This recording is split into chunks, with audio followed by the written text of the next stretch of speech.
y toda América está llena de indígenas que no saben que son en realidad las tribus de Israel que vinieron aquí miles de años atrás. Y ellos no saben de dónde vienen.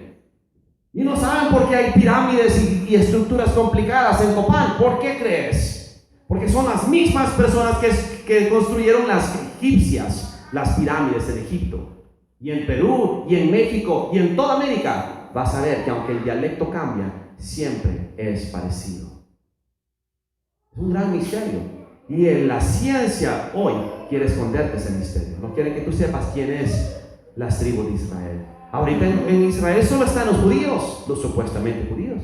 ¿Y dónde están las otras tribus?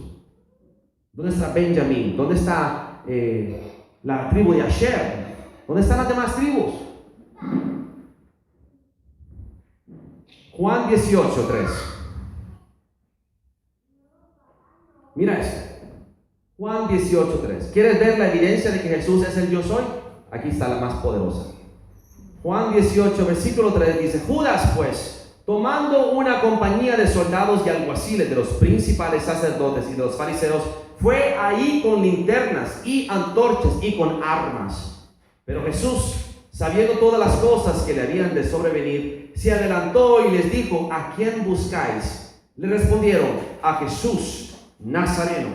Jesús les dijo: yo soy. ¿Y qué sucedió? Y estaba también con ellos Judas, el que le entregaba. Cuando Jesús les dijo: yo soy, cayeron a tierra. Uno de los libros apócrifos cuenta esta misma historia. Jesús se acercó y dijo: ¿a quién buscáis? Buscamos a Jesús de Nazaret. Yo soy. Y de la palabra que dijo yo soy, todos cayeron de nalgas para atrás y se volvieron a levantar. Y Jesús les dijo: les he preguntado que por quién venís. Le dijeron: venimos por Jesús de Nazaret. Y le volvió a decir: yo soy. Y ¡bum! Volvieron a caer de espaldas 3 veces. En boca de 2 o 3 testigos todo queda establecido que Él es el yo soy. ¿Quién se cae para atrás por decir su nombre o por decir yo soy? Jesús, el yo soy. Fue tan poderosa su palabra. Le estaba demostrando quién era. Y Él se entregó. Les dio una muestra de su palabra, de su poder, y después se entregó. ¿Entienden? Jesús no lo mataron. Él se entregó a morir. Ahí está la diferencia. Y aquí en esta mentalidad moderna, retorcida, todos quieren ser mártires por la causa. ¿Verdad que sí? Ay, que escriban mi nombre en un panteón. ¿Sabes qué? El verdadero mártir no mata y muere. El verdadero mártir se deja matar. Pero el mártir de ahora: me voy a llevar a 20 conmigo, y se hace mártir por la causa. Y en el infierno lo están esperando con su premio. Porque la única persona por la cual tú debes de morir es Jesús. No por un presidente, no por un candidato, no por un ideal, mucho menos. Levíticos 5. Esta es la otra ley. Observa esto. Aquí se establece el sacerdocio de Jesús. Te lo voy a armar por piezas.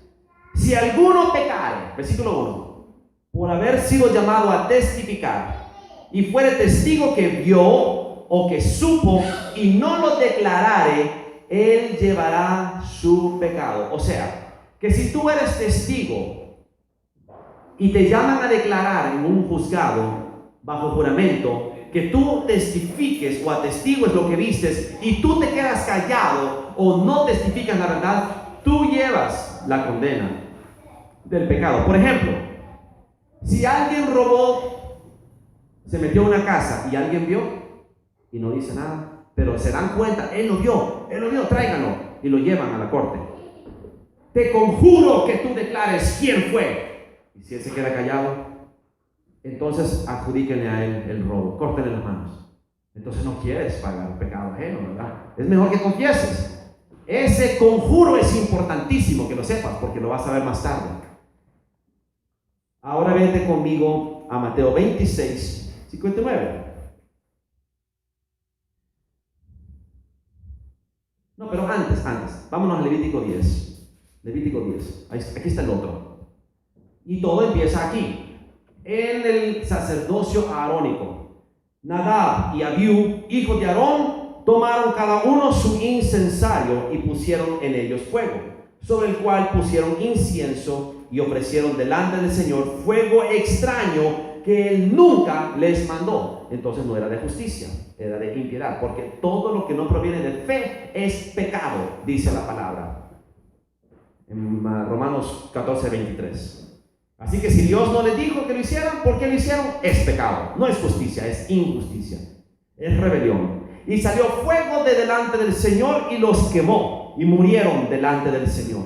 Entonces dijo Moisés a Aarón: esto es lo que habló el Señor diciendo: en los que a mí se acercan me santificaré, y en presencia de todo el pueblo seré glorificado. Y Aarón cayó. O sea, si tú mueres delante de Dios, no eres pueblo de Dios. ¿Qué significa eso?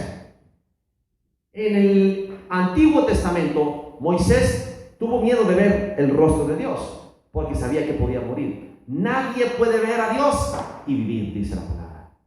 No puedes entrar al lugar santo y vivir. Pero ahora, el velo se rasgó en la muerte de Jesús. Y tú puedes entrar al lugar santo y ver su rostro y morir, pero no morir. Tu viejo hombre debe morir. Tiene que morir tu naturaleza carnal para que Él te reconstruya. Por eso es necesario buscar el rostro. Por eso es necesario no solamente dejarte que te hable, busca su rostro. ¿Y qué significa buscar su rostro?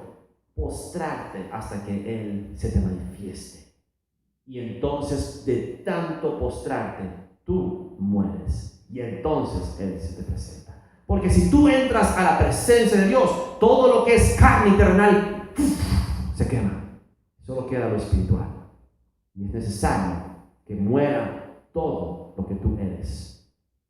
Tu verdadera esencia de vida, el espíritu, tiene que surgir. Entonces dice después, versículo 6. Entonces Moisés le dijo a Aarón y a Eleazar e Itamar sus hijos: no descubráis vuestras cabezas, o sea que no se quiten la mitra sacerdotal, ni rasguéis vuestros vestidos en señal de duelo, para que no muráis, ni se levante la ira sobre toda la congregación. Si tú rasgabas tu vestimenta sacerdotal, se acababa tu sacerdocio. Y si se acaba tu sacerdocio en vida, mejor muérete, porque el sacerdocio solamente es abolido en muerte. Linaje levítico, solamente que muriera uno para que viniera el sucesor de él, como en el caso de Zacarías, el papá de Juan el Bautista, que se supone que Juan el Bautista debería de tomar su lugar, pero Juan el Bautista tomó el sacerdocio y se fue al desierto de Qumran, y fue ahí donde Jesús, en el Jordán, se fue a bautizar. Muy bien, ahora sí vete a Mateo 26.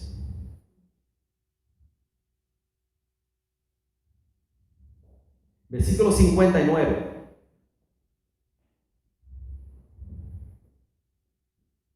Los principales sacerdotes y los ancianos y todo el concilio buscaban falsos testimonios contra Jesús para entregarle a la muerte, pero no lo hallaban, aunque muchos testigos falsos se presentaban. Yo te dije que el Sanhedrín, desde los días de Jezabel, la reina, habían empezado una tradición muy interesante. Jezabel escribió una carta a los pobladores y le dijo: convoquen a fulano de tal. Y quiero que contraten a 2 falsos testigos que atestiguen que lo vieron blasfemando al rey y a Dios, y mátenlo. Y así hicieron. A partir de ahí se hizo costumbre presentar 2 falsos testigos. Y eso fue lo que hicieron con Esteban. Eso fue lo que hicieron con Jesús. Le presentaron 2 falsos testigos. Pero al fin vinieron 2 falsos testigos, dice. El versículo 61 dice, que dijeron: este dijo, puedo derribar el templo de Dios y en 3 días volver a construirlo. Si tú sabes el principio de la imagen de espejo, no hay nada nuevo bajo el sol. Lo que pasó antes pasará otra vez. Por eso Dios va a mandar 2 testigos que atestiguen contra el mundo, porque el mundo envió 2 falsos testigos, Jesús va a mandar 2 testigos que prediquen la verdad. ¿Y cuál es la verdad? La palabra. ¿Cuál es la palabra? La justicia. Todas esas paralelas. ¿Por qué van a ser odiados estos 2 testigos? El mundo entero va a celebrar, dice, cuando mueran. El mundo entero va a mandarse regalos unos a otros y van a dejar los cuerpos que se pudran, porque van a ser hombres odiados, porque van a pregonar la justicia y van a confrontar iglesias y ejércitos y gobiernos. Van a confrontar a Roma, van a confrontar a la sinagoga de Satanás, y el mundo entero los va a odiar porque van a ser invencibles. Van a tener una unción que pueden decir del cielo que no llueva más, como Elías. Van a tener una unción que van a hablar y fuego va a salir de sus bocas. Eso es lo que viene. Así que cuando tú veas a esos 2 testigos, sepas que ya estamos a las puertas de la venida de Cristo. Porque cuando resucitan los 2 testigos, se supone que es el mentado arrebatamiento. Es posible, pero ese es casi el fin. Ahora, dice, versículo 62,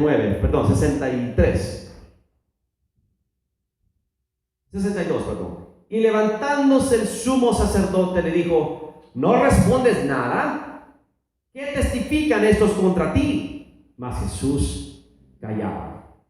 Entonces el sumo sacerdote le dijo, ¿qué le dijo? Te conjuro. Cuando el sacerdote le dice a Jesús, te conjuro, está invocando la ley de Deuteronomio, de Levítico 5, perdón. ¿Cuál es la ley de Levítico 5? Si él ha visto o sabe y no lo confiesa, él es culpable de pecado. Y Jesús es el cordero inmolado, limpio, sin mancha, no puede pecar, así que tiene que contestar. Aquí el sacerdote invoca la ley. Y Jesús dijo, yo no he venido a abrogar la ley, sino a cumplirla. Mira lo que sucede entonces. Te conjuro por el Dios viviente, que nos declares si eres tú el Cristo, el Hijo de Dios. Y Jesús, ¿qué fue lo que le contestó? Tú lo has dicho. Pero eso no basta. Jesús lo tiene que confesar, porque si no, él lleva la culpa y el pecado. Tiene que salir de su boca que él es el Cristo. Y como Jesús lo declara, de la manera más contundente que jamás se podría decir, con las Escrituras. Y entonces Jesús dice, tú lo has dicho, y además os digo que desde ahora veréis al Hijo del Hombre sentado a la diestra del poder de Dios y viniendo en las nubes del cielo. ¿Por qué dijo eso? Porque en el libro de Daniel así dice textualmente, y te lo voy a mostrar. Pero ¿qué sucede cuando Jesús confiesa que Él es el Hijo de Dios? El sumo sacerdote, ¿qué hizo? Se rasgó las vestiduras. Y es en ese preciso instante. Porque si tú ves, Juan el Bautista bautizó a Jesús en el Jordán, dándole el sacerdocio de justicia conforme a los sadoquitas, ¿verdad? Y entonces le falta a Jesús ascender a recibir el sacerdocio del sumo sacerdote, para poder oficiar el sacrificio supremo, que es Él mismo como cordero, su sangre. Y entonces, Jesús no tiene que ir al templo. Ellos lo llevan al concilio. Y entonces el sacerdote, sin darse cuenta, se rasga las vestiduras y le dice, blasfemia. Entonces el sumo sacerdote rasgó sus vestiduras diciendo, ¡ha blasfemado! ¿Qué más necesidad tenemos de testigos? He aquí ahora mismo habéis oído su blasfemia. ¿Qué os parece? Y respondiendo ellos dijeron, es reo de muerte. Pero un momento, ¿no dice Moisés que si te rasgas la vestidura morirás? Los hipócritas hicieron que Jesús cumpliera la pena que ellos tenían que cumplir. En ese instante Jesús le arrebata el sacerdocio. Y ya no iba a haber un sumo sacerdote ese año. ¿Por qué? Porque Caifás en ese instante, sin darse cuenta, en su celo, desmedido, desquiciado, se arranca la vestidura y Jesús toma el sumo sacerdocio, listo para ir a la cruz a ofrecerse él mismo como sacrificio, y eso lo hizo por ti. Así que Jesús queda establecido como sacerdote según el orden de justicia, como sumo sacerdote. ¿Y cuándo quedó establecido como rey? Mateo 1 dice, Jesús, versículo 1, lo primero que dice, el primer versículo del Nuevo Testamento, la primera palabra que un incrédulo o un judío o un musulmán va a leer, dice, libro de la genealogía de Cristo, hijo de David, hijo de Abraham. Lo establece como hijo de David, heredero del reino de David. ¡Wow! ¿Y eso qué tiene que ver, hermano Fausto? Ya vas a ver. Vete conmigo a Daniel 7, versículo 13. Primero, establezcamos cómo fue que Jesús declaró que Él era el Cristo, citando Daniel 7.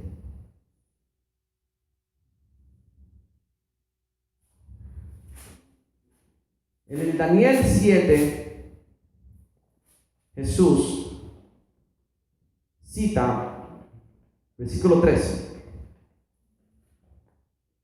Miraba yo en la visión de la noche, y he aquí, con las nubes del cielo venía uno como el Hijo del Hombre.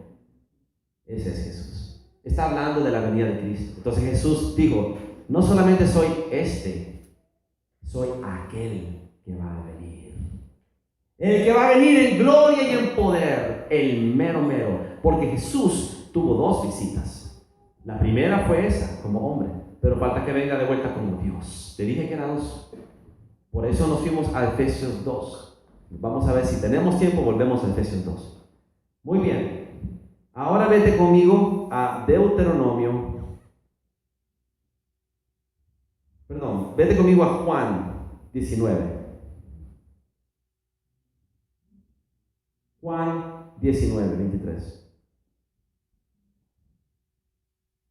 Cuando los soldados habían crucificado a Jesús, tomaron sus vestidos e hicieron 4 partes, una para cada soldado. Tomaron también su túnica, la cual era sin costura, de un solo tejido de arriba abajo. Entonces dijeron entre sí, no la partamos, sino que echemos suerte sobre ella, a ver de quién será. ¿Por qué no rasgaron su túnica? Porque era la túnica sacerdotal. El sacerdocio de Jesús no fue abolido, es eterno. Amén. Muy bien. Ahora vete conmigo a Jeremías 33, 17. Y mira qué poderoso esto. Mira qué hermoso esto. Jeremías 33, 17. Porque así ha dicho el Señor: no le faltará a David varón que se siente sobre el trono de la casa de Israel, ni a los sacerdotes levitas les faltará varón que delante de mí ofrezca holocausto y encienda ofrenda, y que haga sacrificio todos los días. La pregunta mía es, los judíos, los mesiánicos, los judaicos, como le quiera llamar, todas las tendencias que vienen del Medio Oriente de Israel, no aceptan a Jesús por causa de eso. Esa promesa la invocan. No, pero Dios habló y dijo, nunca va a faltar un sacerdote y nunca va a faltar un rey. Pues sabemos que Jesús es el rey y sabemos que Jesús es sacerdote. El problema es que hay una yuxtaposición entre el sacerdocio levítico y el sacerdocio de Melquisedec. ¿Cómo anulamos el que estorba? ¿Cuál es el que estorba? El levítico, el que nos lleva de vuelta a la ley, a la esclavitud. ¿Cómo lo quitamos? Enseñándoles lo que pasó. Miren lo que dice después. Versículo 19. Vino palabra del Señor a Jeremías, diciendo: así ha dicho el Señor: si pudieras invalidar mi pacto con el día y mi pacto con la noche, de tal manera que no haya día ni noche a su tiempo, podrá también invalidarse mi pacto con mi siervo David, para que deje de tener hijo que reine sobre su trono, y mi pacto con los levitas y sacerdotes mis ministros. Cuando hubo un día que era de noche a mediodía, Cristo. A mediodía era como medianoche. Ahí Dios rompió el pacto, anuló el sacerdocio levítico y constituyó a su hijo sumo sacerdote, que entró al lugar más alto, al trono de tronos, a ofrecerse a sí mismo como Cordero de Dios. Amén. A mí me dan escalofríos. Ahí se cumple cada promesa. Ahí se cumple cada profecía. Juan 19:14. Era la preparación de la Pascua, y como a la hora sexta, entonces dijo a los judíos: he aquí vuestro rey. Eso es Pilato nombrando a Jesús rey. ¿Coronaron a Jesús rey en la tierra? ¿Qué dicen? ¿Lo hicieron rey? Sí. Mientras le clavaron la corona de espinas. Y en la tierra, mientras él recibía los golpes que se le clavaban las espinas, en el cielo él era coronado rey de reyes, Señor de señores.